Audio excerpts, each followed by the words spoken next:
Alright, welcome to episode 3 of Untangling Braid. We're going to continue our journey. We're going to be following all the different threads of this game, the artwork in the game, the game mechanics of the puzzles, which are about to get a lot more interesting, the level design, the writing, everything. One note is, as I'm sure you know from my witness videos, I put links to highlights in the video description. So if you don't want to watch the whole 40 minutes and you just want to follow one thread in this braid, then you can just hop down into the description and get hot linked to what I think are the most interesting parts of each video. So here we are in World 3, Time and Mystery. Let's get right into it. Like previously, I'm going to read the text, and then we can talk about the mechanics of the game and all that.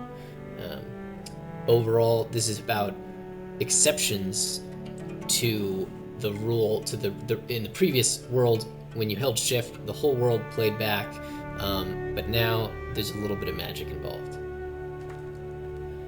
All those years ago, Tim had left the princess behind. He had kissed her on the neck, picked up his travel bag, and walked out the door. He regrets this, to a degree. Now he's journeying to find her again, to show he knows how sad it was, but also to tell her how it was good. For a long time, he thought they had been cultivating the perfect relationship. He had been fiercely protective, reversing all his mistakes so they would not touch her. Likewise, keeping a tight rein on her own mistakes, she always pleased him. But to be fully couched within the comfort of a friend is a mode of existence with severe implications. To please you perfectly, she must understand you perfectly. Thus, you cannot defy her expectations or escape her reach. Her benevolence has circumscribed you, and your life's achievements will not reach beyond the map she has drawn. Tim needed to be non-manipulable. He needed a hope of transcendence. He needed, sometimes, to be immune to the princess's caring touch. Off in the distance, Tim saw a castle where the flags flutter even when the wind has expired, and the bread in the kitchen is always warm. A little bit of magic. So, in this world, like I said, it's all about exceptions to that rule, which will create a bunch of delightful logic puzzles. But there's no, in some of the other worlds, like when you have splitting into multiple worlds or time and space being intermingled, there's more of a simulation, a detailed simulation behind how the thought experiment of like what if physics worked differently, versus here it's pure exceptions, and so it's kind of magical. There's not like a grand unified theory behind why some objects have the magic and some don't. So this world is themed after that sort of fuzzy land of fantasy, right? I've talked about how Braid has that element of fantasy that The Witness doesn't. It's about imagination, it's about thought experiments, it's about symbolism, the distant perfection of the princess, the kind of children's land of the dinosaurs and the castles, and the fact that there's music all the time. In The Witness, there's almost no music. So World 3 is especially about the fantasy and imagination and the sort of dreamlike state that all of these worlds take place in. So, starting off looking at the text, all these years ago, Tim had left the princess behind. It's like, whoa, like we were just in World 2, and back there it said that, the princess had been snatched by a horrible and evil monster, and also then later it said that Tim remembered the princess's braid lashing out at him, and, like she's turning her back on him, but now he's leaving her. What's going on? So much drama. Picked up his travel bag and walked out the door. So the story is getting a little contradictory. Maybe it's coming from different perspectives, or there's muddled memories that have been replaced through many rewinds, or it's just a different world, a different version of the story, not subsequent in the plot, but like a different perspective on the same themes, like in the Italo Calvino Invisible Cities. So then it starts referencing the same ideas that were in World 2 of what if you could have the perfect relationship by always rewinding your mistakes and giving the other person the perfect experience, right? Seems like it would be great, and initially Tim and the princess had this Adam and Eve style, like, idyllic relationship in the Garden of Eden, where they were both just perfectly able to please each other because they could control their actions by taking them back through rewind. But imagine if this were really something that you could do, right? If you could rewind time, you just if the other person did something you didn't like, maybe they wanted to take a vacation to Hawaii, but you wanted to go to Mexico, you could just rewind that conversation, play it out a little bit differently, mention all the reasons why going to Hawaii would be a bad idea, that kind of thing, and kind of manipulate the other person without them even realizing it into going along with what you want to do. And even if they loved you and had your best interest at heart, you would sort of, you wouldn't be fully independent because you'd always be getting tugged around by this other person's ability to rewind and interact with you. Just like how in World 2 we were able to dance around those Goombas, right? Like the Goombas, they're bouncing and we could jump over them, jump on top of them. We could always kind of outmaneuver them due to our rewind ability. So that's the kind of sci-fi story here. So Tim and the princess, they're living this idyllic, Edenic life, but then Tim realizes, like, no, he's just stuck. His life's achievements will never reach beyond the map she's drawn. They're just going to have this perfect life together, but what if he wants to go beyond that or just have some of his own space? So that's the idea that this is referencing. And just like in the previous world, there's like the sci-fi concept of what if you were literally rewinding time and manipulating your partner, like in the movie Primer or something. And then there's the everyday, the real world metaphor that is reaching towards that sci-fi concept, which is just like, I don't have to rewind time in order to know how my partner will react to certain things that I say, because I know her so well. The better you know someone, the more that you kind of can avoid doing the mistakes, and the more that you can, affect what they're thinking and things like that. So it's pointing towards this real world dilemma, but through the lens of this kind of fantastical Italo Calvino Gendenken experiment. So Tim, in this story, he needs a hope of transcendence. That hope of transcendence is going to become more and more powerful. And it's interesting that here, the hope of transcendence is getting away from the princess. In other worlds, the hope of transcendence, of course, will be like a union with the princess. Off in the distance, Tim saw a castle where the flags flutter even when the wind has expired, and the bread in the kitchen is always warm, right? Of course, the flags only flutter with the wind. And similarly, so that's the kind of exception that you'll see in the puzzles here, where things are still moving even when time has stopped, and the bread in the kitchen always being warm. It's like, imagine if it was always preserved in that state, right? If entropy didn't just keep going, like the glass that breaks and shatters, impossible to put back together, or the egg that can be scrambled but it can't be unscrambled. What if the bread, when you take it out of the kitchen, that's when it's just the best to eat, but then it starts aging the moment you take it out? Everything in this world is always aging, and change is happening to everything. But what if it could just be in that perfect state forever? Like the flags, they're like, what if motion and time could continue, and yet even when time is stopped? The bread is like, what if things could be frozen in time just perfectly, and held still even when time continues? That kind of contradictory dream magic, that's what this world's all about. The Pit, the first of several levels called The Pit, introducing this area. So this is a very simple one-screen level, and this is showing us the magic of the situation, right? We can cross this gap.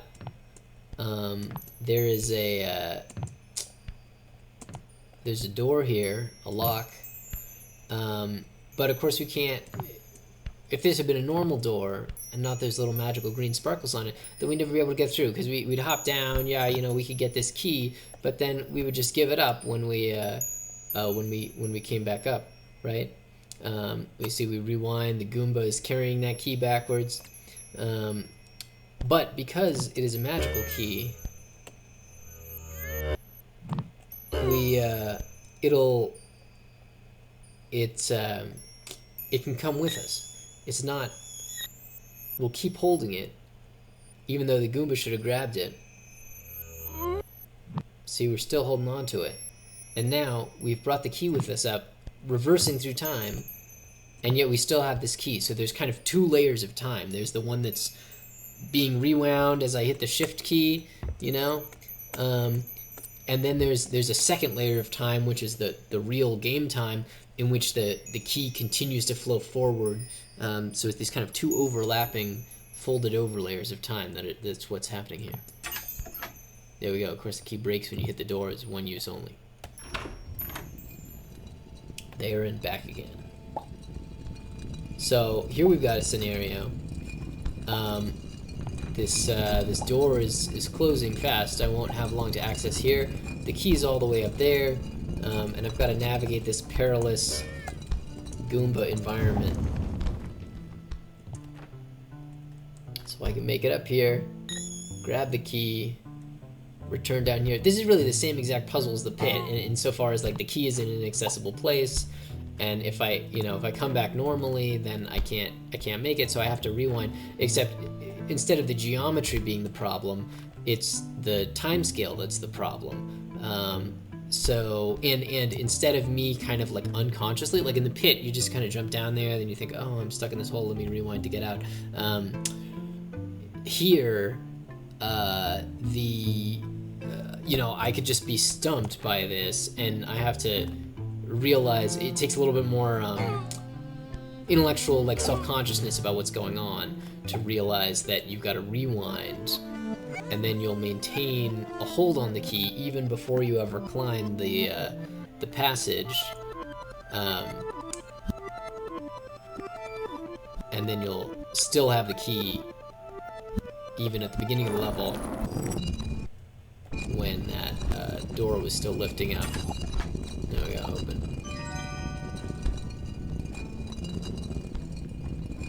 Here's that puzzle. Phase. This is a beautiful one. So let's stop here a moment and talk about the art style of World 3. Things have changed a lot since World 2. We still have this lush, outdoor environment, these rolling hills. We still have kind of the fantastical, magical feel, but it's more somber. You notice it's raining now. There's big overcast clouds up above us. There's all this exploding foliage. If we look over here, we see all these ferns. It's more of a, right now this is an outdoor scene. If you look up, you see this open sky, but it's overcast. But we get into this deeper forest as the levels go on. It's less like just a happy summer meadow. It's more ponderous, more introspective. The music is also a little slower, less melodic, more kind of somber. And this overgrown, kind of heavier jungle that we're in. All the platforms are this heavy wood.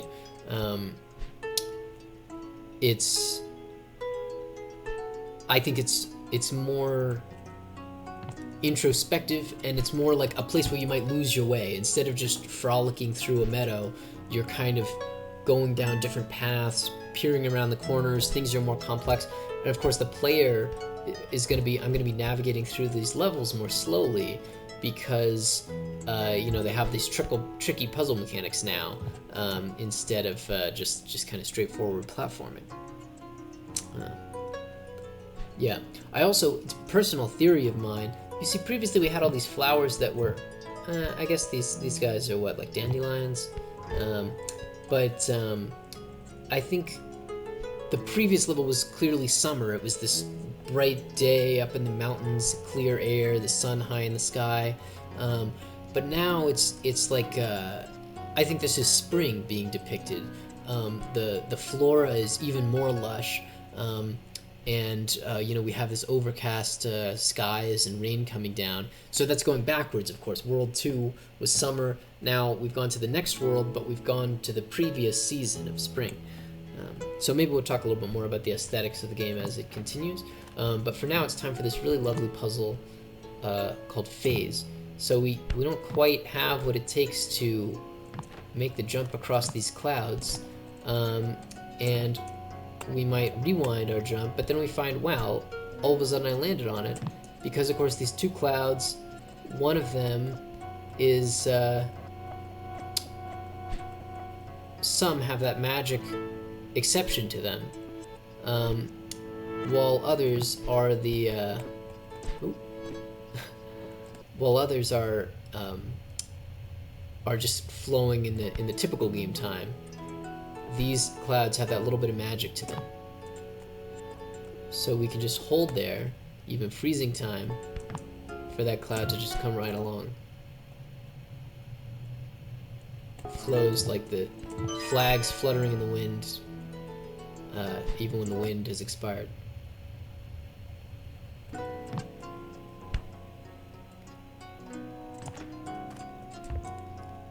Here we have another variant of the phase puzzle where the clouds aren't just offset, but they see previously this.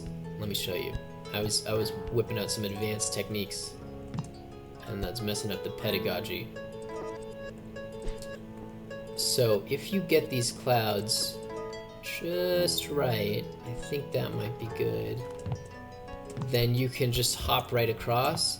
So you can just stand there and try and phase them, you know, just to the right distance. Versus what I was pulling was all this high-tech, advanced pro gamer moves of freezing in midair and waiting for the cloud to show up, right? So this puzzle, the green clouds only fire half as often as the blue clouds, so you have these big gaps where, you know, you would just fall through. You couldn't line the clouds up and then just hop across it with real-time platforming. Instead, you've got to kind of hold yourself in the air here. So it's teaching you that technique. The ground beneath her feet. I'm not sure exactly what the reference is there, but obviously refers to kind of sacredness that will be associated with the princess. Okay, so I was slow on the draw here. I had that Goomba just dumped in there and died. That was quick. Let's watch it again, because that Goomba's not coming back. Usually the Goombas, this is the first hint of the theme of irreversibility in this game. Previously, whenever you had Goombas that were sending those to certain death, there'd be a cannon back here, and, you know, it'd fire another Goomba and stuff like that. But now Braid is saying, hey, you don't actually need the cannon. You don't need infinite Goombas. You don't need to keep re-entering the level, because here you have this guy if die. You only need one, because look, you can bring him right back. Now, the problem is, he's right at the beginning of the level, so if I want to come jump on him or something, I have to, like, race to get there. And, you know, I just don't have the time. But fortunately, I don't need to jump on him. What do I need to do here? I gotta get this open so I can get that puzzle. And in order to do that, I need that key over there on the far left side of the screen. But that's a tiny little cave. It's too short for me. I can't wriggle under there. I need the Goomba to help me out. So we're gonna flip this switch. We're gonna rewind. The platform is not gonna rewind because it's a magic green platform. Gonna have to come up with some nice terms for this. Or, you know, one of the beauties about games like Braid is that you learn these advanced concepts. There's me walking on where the platform used to be. If I let go now, I just fall to my death. Anyways, one of the beauties of Braid is that you learn all these advanced concepts non-verbally, just through the gameplay. And then when you have to put them into words, it turns out that there's actually a lot going on in all these puzzles. But anyways, now we're back to the start of the game, except thanks to the magic of the green, the platform is over there. That Goomba's gonna grab that key for me. Save that Goomba's life. Now we'll take that key. Sorry. Now I'll come over here. Now, of course, you might worry, well, wait a second, we're gonna get the puzzle, but then, you know, we'll just rewind out of it or something. I don't know. It's green. It's permanent. I guess that's no big deal because we can actually just walk right across. Alright, on to the next one, which is kind of a variation on the same theme. So we got this gap, too big to cross, too big, can't do it, can't do it, can't do it. We can put this across, see, I'd like to go up there and jump from that higher vantage point. We could obviously make the jump if we were starting from higher up because we're so close starting from down here. But of course we're blocked. We can put that platform across, but now there's obviously no way down. And yeah, so what we got to do is, well, I'll show you what we got to do. Play this out real simple, okay? So we show up, it's closed. We're gonna put this up, climb through the ladder because we moved the platform out of the way, jump around the backside, close it, and now we'll be able to rewind, and our location will rewind to this impossible situation. It's like, wow, how do we get up here, you know? Like, we never could have come through the ladder because we were back, so it's this nice little paradoxical situation. Anyways, there's that. And we can rewind here because again we can't get back, but fortunately that puzzle piece has a little bit of green sparkle to it too. So we retain possession of that puzzle piece.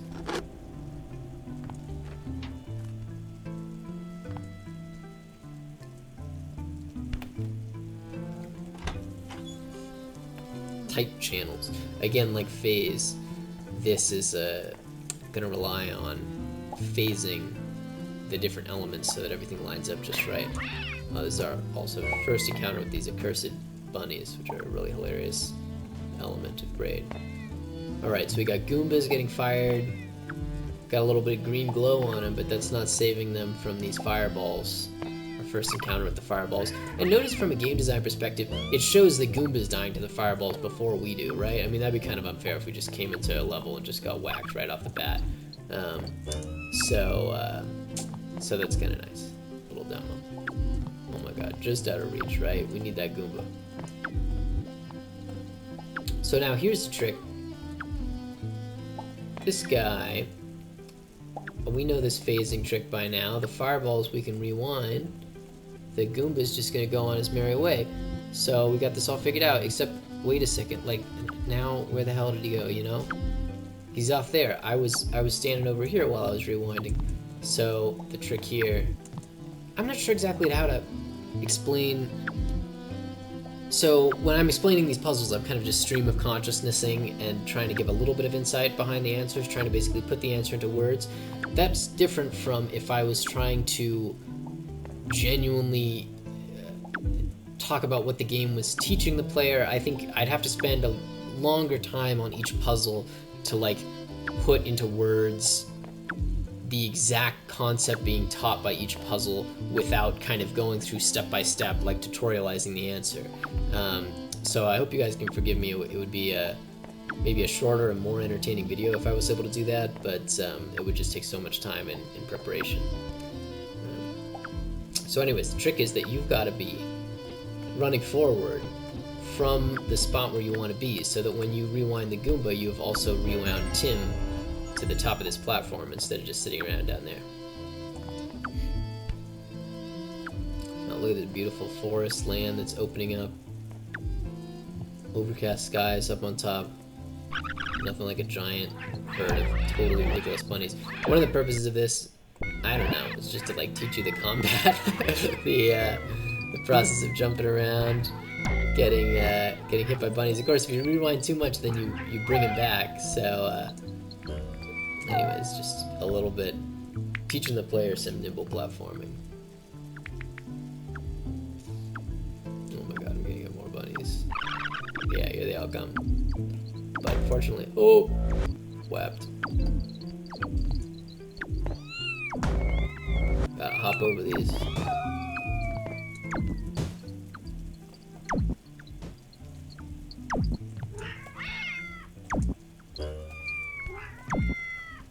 Oh, went right through me.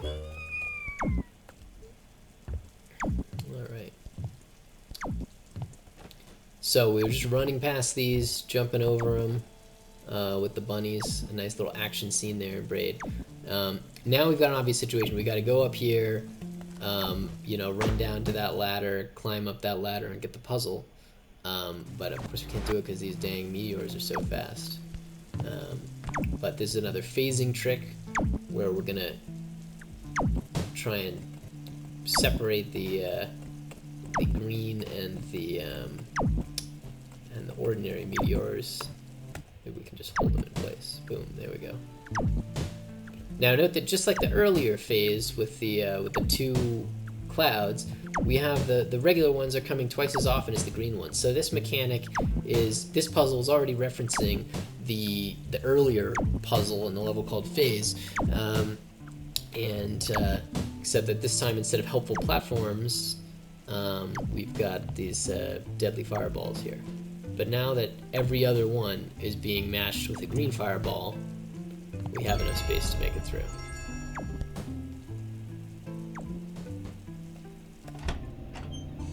Irreversible.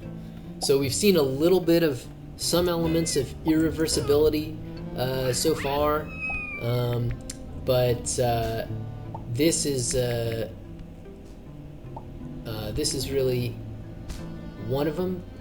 This is where you end up with true irreversibility, like irreversibility of being able to get the puzzles. So with this, there we go. We have, you see, we've got this pit, this little platform going out over the pit, and this is slowly going to extend to allow me to take this puzzle up here. Gotta take out these Goombas. There we go.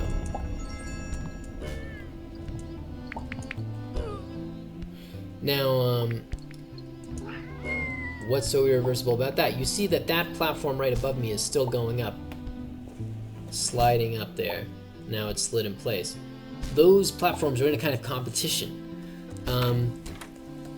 We'll see they both start, they're moving around, but the green platform keeps moving forward even when I'm rewinding, versus the regular platform, of course, is held in place while I rewind.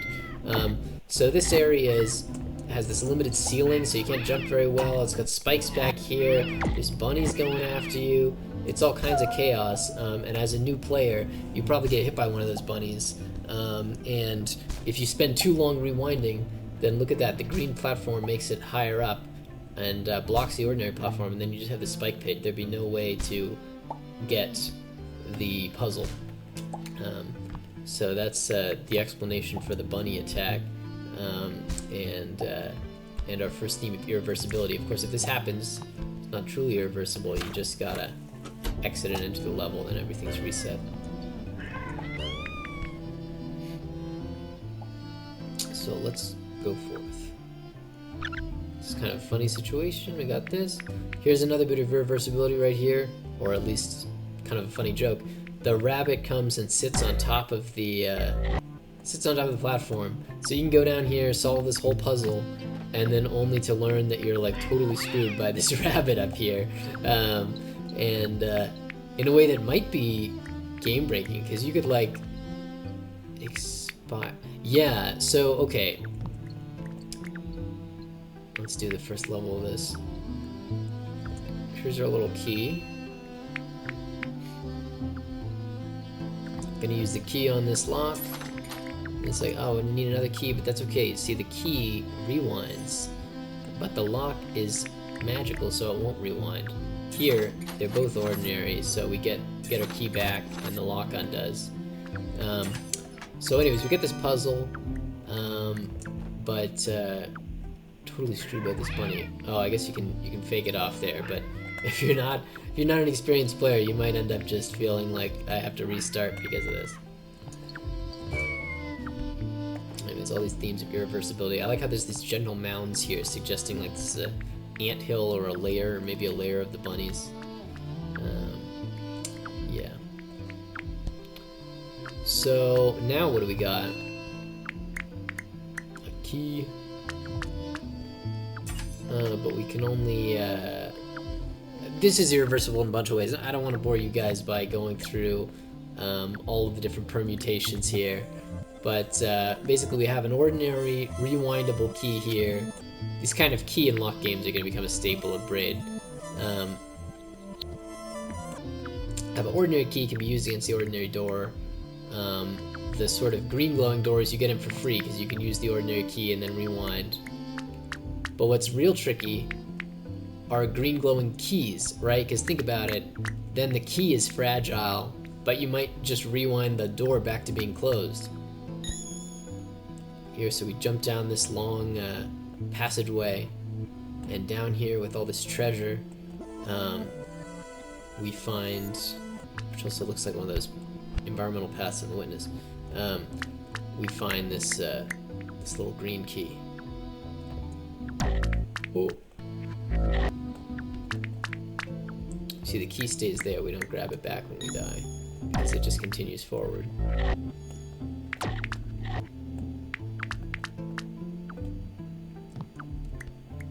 Alright, so we can unlock this, but we better not rewind it, right? Because then this door would zip back closed, versus the key would remain broken. This, by contrast, we get for free, and then we actually use the key there. So there'll be a lot of variations on that, and my god, if you download Braid mods, they'll do like 20 doors in a row, and you gotta do some crazy logic and whip out some paper and pencil to figure out the correct order of, you gotta swap keys. It gets ridiculous.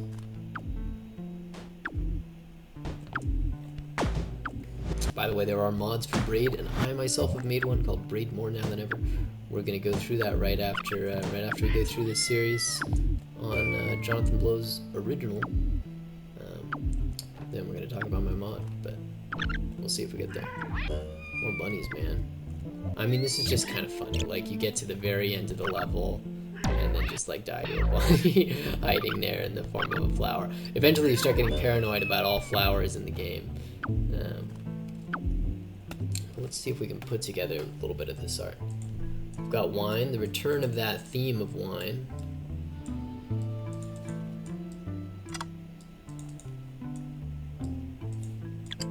Holding up a glass. A little bit of formal dress here.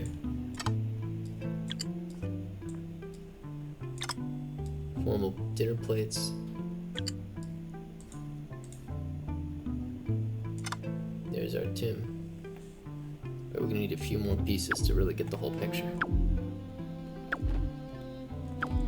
Now we're journeying down into this cave, you see? Down into the dirt. The rain's no longer hitting the earth over here like it is here. I really like the background and the parallax art in Braid. It's subtle, but I think it adds a lot to the vibe. So now we get a fun trick. That Goomba's carrying that key down there. Now you might think, oh, this is just like the pit. Maybe it is. Can we go down there? Yeah, we'll pick up the key, grab it on the way back up. Alright, there we go. Now we can unlock this, of course, because, oh no, we can't. They're both green, so the key stays broken and the door stays open. Now we're gonna have our first boss battle of the game. I woke him up. I can't unwake him up because of course he's glowing green. Now this is tricky. He's got 5 lives here, but I only have 2 of these chandeliers I can drop on him. And I missed both times, right? So what am I gonna do if I try and bounce on him like Mario? It might not end well for me. But of course, the chandeliers are ordinary. While any damage that the boss accrues will just continue through all the rewinds. I think this is also possibly a joke about ordinary video gaming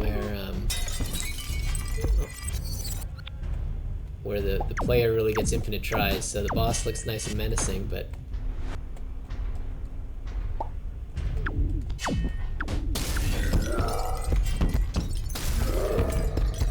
down to 3 health, and we can get those chandeliers back. Look at the beautiful physics of the chandeliers flying. In you know, ordinarily The rest of Braid doesn't have that. It's like very simple because it would be too complex if things were like flying around everywhere with explosions and physics and fluid simulation and then rewinding all that. It'd be hard to have a strategic, logical puzzle game because things would quickly kind of spiral out of control. But when it comes to something aesthetic like the chandeliers, then they go flying, representing that that theme of entropy and irreversibility that we were talking about with the breaking wine glass.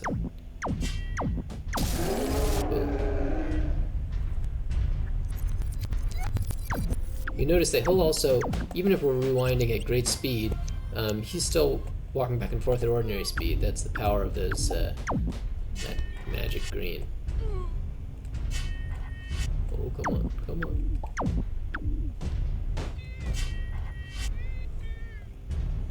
See, he's got that little key around. So I just, such a, violent video games people. It's not even obvious why we have to kill this guy, but he has a little key around his neck, and the key is necessary for our progression. Interestingly, we don't get a puzzle piece for this, right? It's like we have to proceed, but it's not. He could have had a puzzle piece around his neck, and then the fight would be kind of optional, except necessary for the game to continue. But he doesn't. Instead, he has the key around his neck, so we're sort of forced to keep going. Of course, he has the face very similar to the face of these Goombas, like a kind of like a big dog or a lion or something. But let's see, he's got his hoard of treasure down beneath the earth. Tingling. This is a nice one here. So how does this work? We got another timer. We got to get a key. We got to get a platform across. This platform we've got to slide across. That key we've got to obtain. And we've got to do it all before that slams into the earth. So let's get started. No, I can't hop. I can't jump in there. So the only way to kill this Goomba is while standing on that ladder.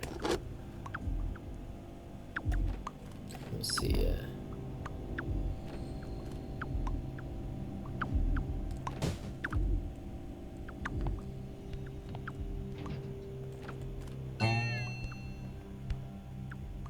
Right, got this.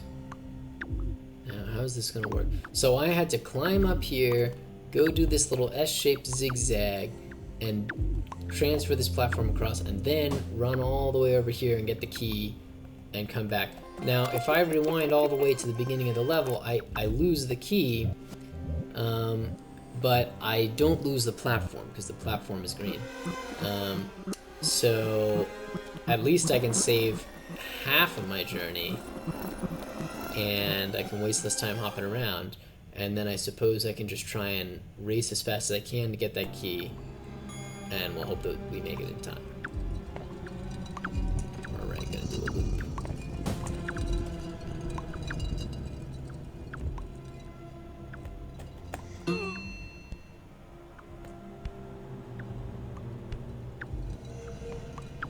Oh, it's coming down. Oh, what are we gonna do, man? There's no way to do it. There is actually a way to do it, and it has to do with this crazy hellscape.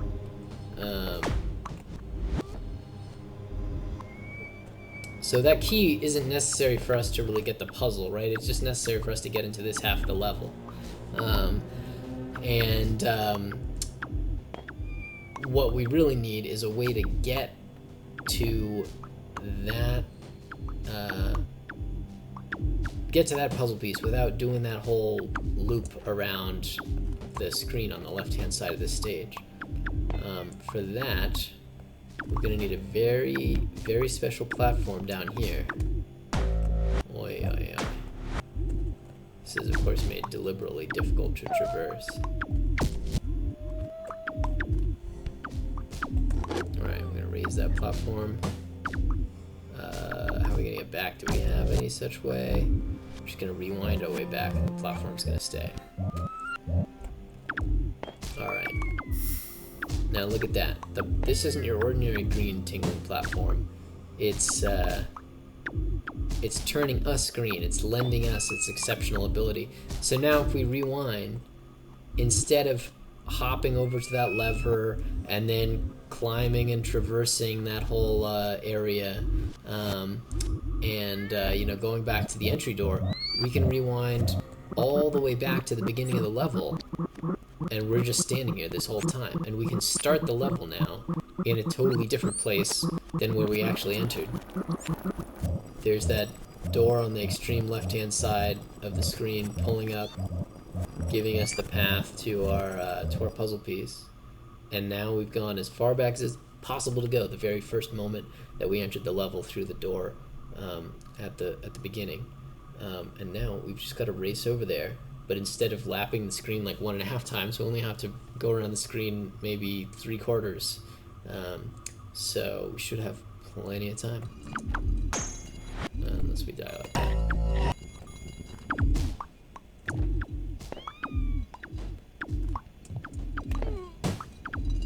Anyways, this the Tim turning green from the magic platform, I think it shows up only here, and then in, oh look at this, the door has even re-locked itself. So creating a kind of paradox, right? Like how do we get through here, of course, because we warped our starting location. Everything we did was undone, but we were given a taste of that magical power of being immune. So anyways, this is an amazing, this platform is a really cool mechanic. It only shows up, I think, 2 times in Braid. There's right here, and then there's one in, I think, the final world of World 6 with the slow motion ring. But in the mods, it's all over the place, and it's a lot of fun. So definitely, if you like thinking about crazy time stuff, play more now than ever. It's great. But now, remember I was talking about that somber forest. It's sort of like days turning into night. Instead of a fairy tale castle of old, we have this kind of almost psychedelic castle reminiscent of some of the plants that we saw earlier. This like enchanted forest land of fairies and magic here. Kind of nighttime reverie. But the princess isn't in this one either. Wow, that was very strange, commenting on all those paradoxes. The princess? Princess who? She must be in another castle. There's so much less confidence. This world, it's confused, people are, they're losing track of themselves, and the princess seems like she's getting more distant. I think in the later world, you'll get people saying, like, princess, here it's like, I've never even heard of this princess, she must be far away. We're going to get farther and farther from her in each world until people are telling us that the princess never even existed. Unfortunately, I missed a puzzle piece there, so I'm going to have to jump back in.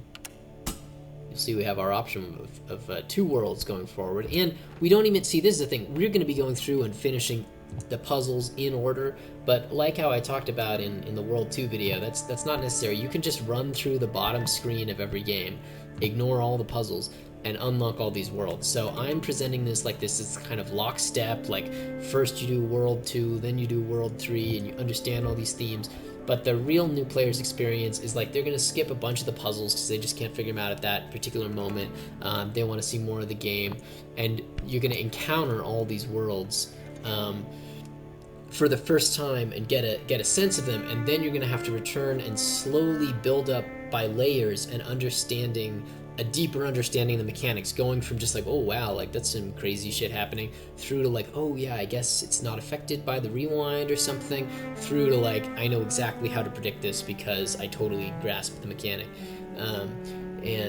That's a really wonderful thing about Braid, although it also gets harsher and harsher, right? You start out with this exploration where you're just like in these sunny summer fields, and you're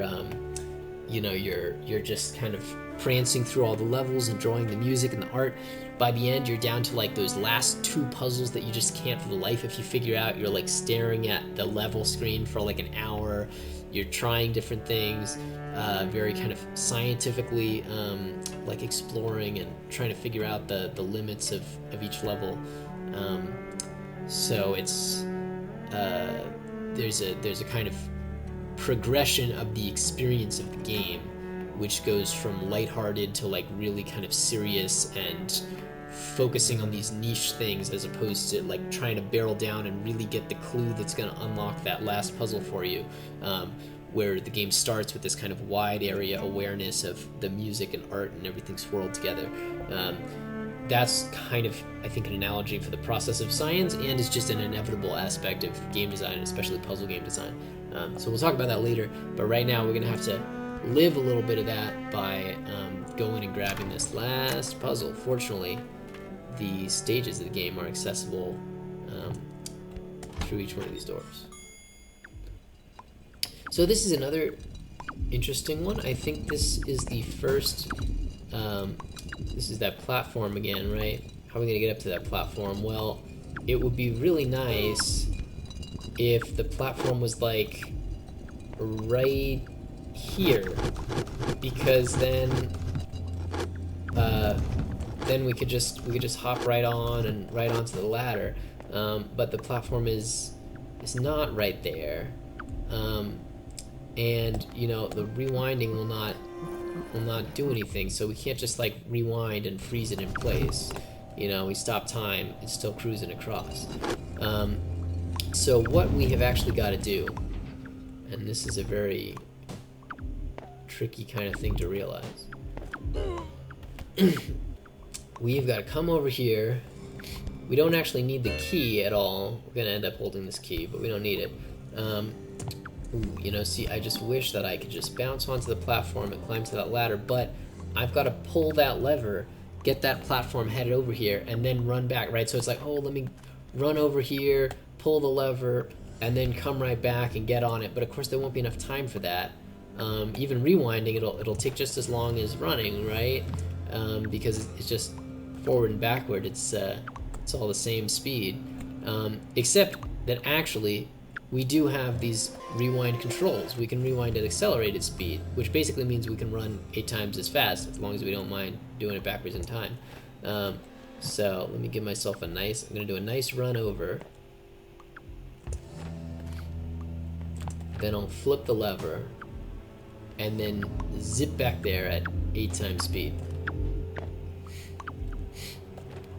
so that I'll arrive at that platform before the platform does. Boom, look at that.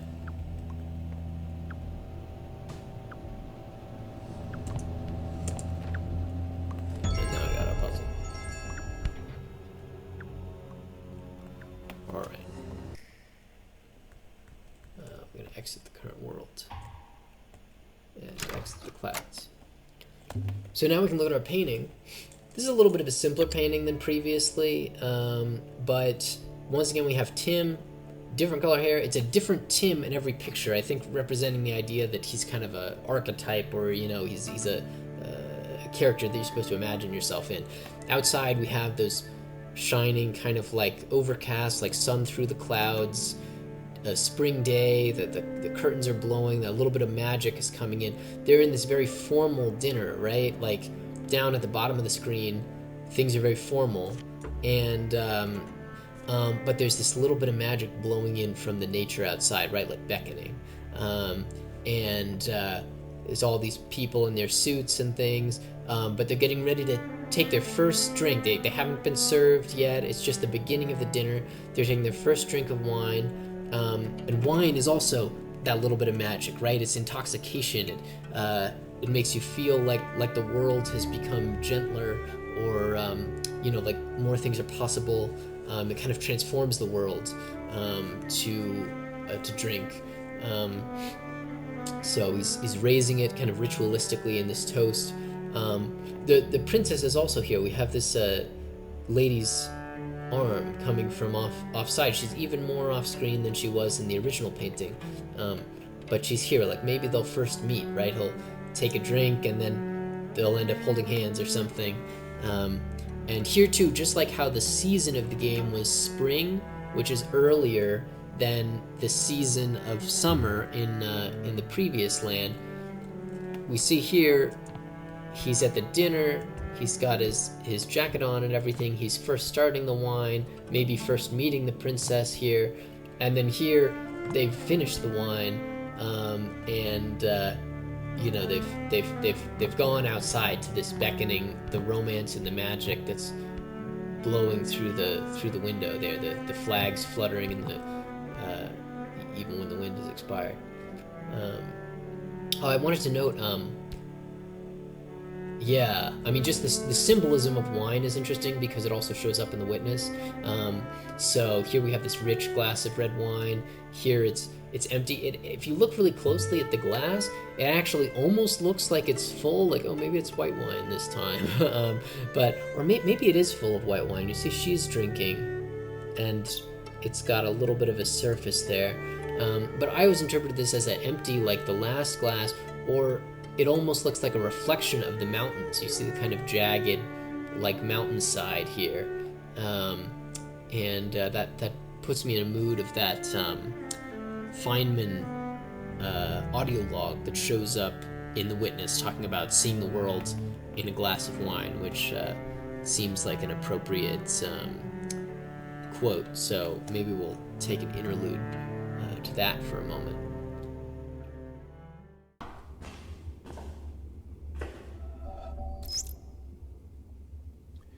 A poet once said, "The whole universe is in a glass of wine." We will probably never know in what sense he meant that, for poets do not write to be understood. But it is true that if we look at a glass of wine closely enough, we see the entire universe. There are the things of physics, the twisting liquid which evaporates depending on the wind and weather, the reflections in the glass, and our imagination adds the atoms. The glass is a distillation of the Earth's rocks, and in its composition we see the secrets of the universe's age and the evolution of stars. What strange array of chemicals are in the wine? How did they come to be? There are the ferments, the enzymes, the substrates, and the products. There in wine is found the great generalization. All life is fermentation. Nobody can discover the chemistry of wine without discovering, as did Louis Pasteur, the cause of much disease.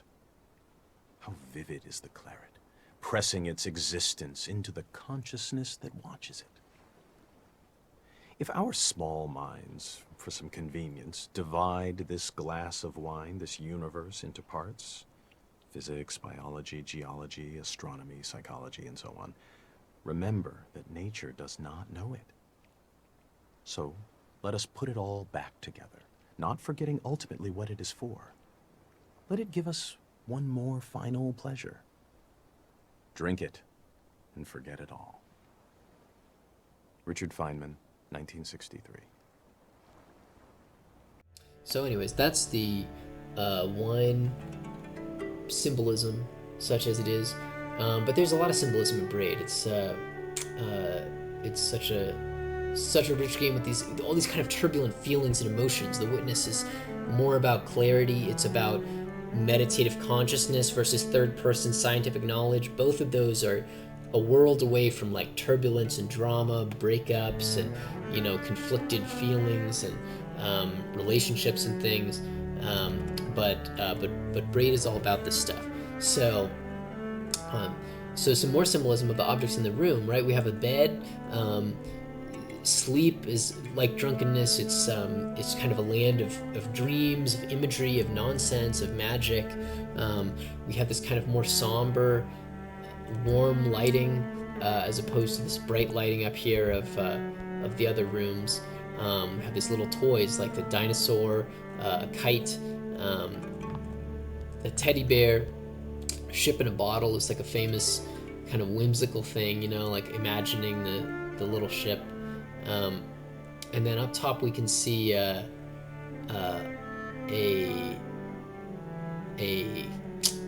what do you call these things? A mobile with little stars and planets, right? Like a solar system mobile, all glowing. And then actually through the window we can see those nighttime stars.